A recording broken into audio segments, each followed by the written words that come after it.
Hey, this is Jason, KO4DDG. Today, we're going to review the TID-H3 radio. Let's first look at the page from TID. TID-H3 radio, 5 watts, 8-band receive with AM, air, VHF, and UHF. It comes with the radio antenna, a little lanyard, charger, battery, USB-C charging cable, and a little belt clip. Yada yada yada. Let's see, 8 bands. I really haven't dealt with much more bands than 2 meter. Weather band, FM radio. That's your fancy, it has it. Wireless programming, it has 3 options to program it. Wireless is pretty cool actually. If you have 2 radios, you put one in transmit and one in receive, and whatever your first radio programming is will automatically be transferred to the next H3, and you have a copy of your original radio, which is pretty cool there. It just sounds like digital signals like FT8. It's got a phone app because it's got Bluetooth. Now, let's see, 5 watts, 1 battery, 2500 milliamp battery. Battery is pretty good on this radio. It lasts a pretty good time. I haven't really had to charge it, except I charge it for this video because I want to show you hands-on with it.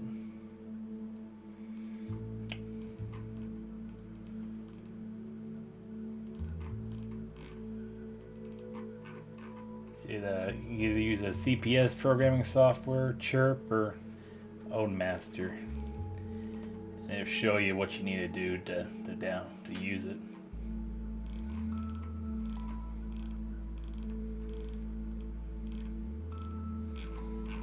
There's your sizes.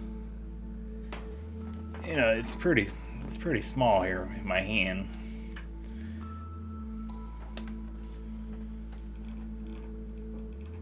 You can easily fit in your pocket.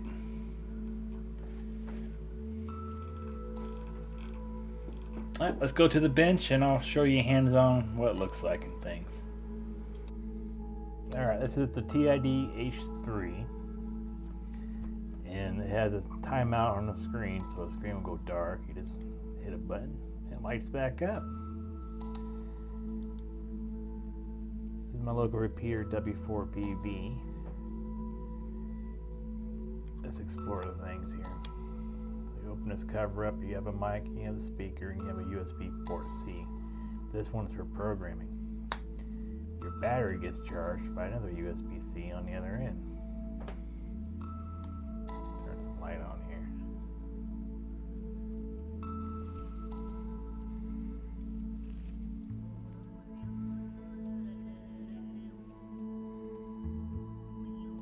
There we go. Top one is for group A to transmit on. And the second button's for group B. So your second one. You control that by hitting A-B button here. Goes the top one, the bottom one. KO4DDG testing.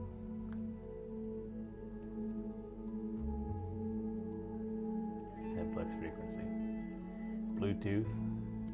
You hold it down to turn it off. And you hold it and turn it on. This allows you to program on the computer using Chirp. It also interfaces with the Android app, and I'm not sure if they have an iOS app or not. You can check that. I plugged this port into the computer just to see what would happen, and it showed up as a serial port, so you can program it that way. It has a flashlight on it. Still haven't figured out how to use the flashlight. Hi. Heartbeat, that shows us listening. Green is good. Red means your battery's about to die. You double click on the third button here. Field, skies were clear. It'd be a weather app. The temperature was 79 degrees with a dew point of 65. Hold it down. The relative. There's the radio. That's a pretty good receive on it.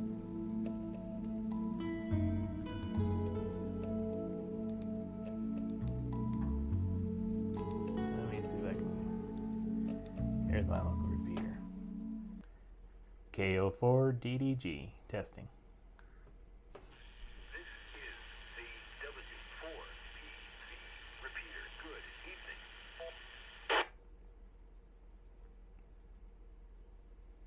evening. And no one's around. It goes into the menu system.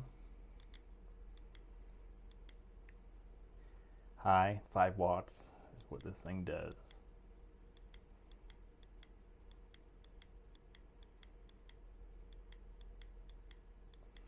When you first buy this radio, you have to go through a setup. So you have to hit a key while turning on the radio. And you got 3 options. You got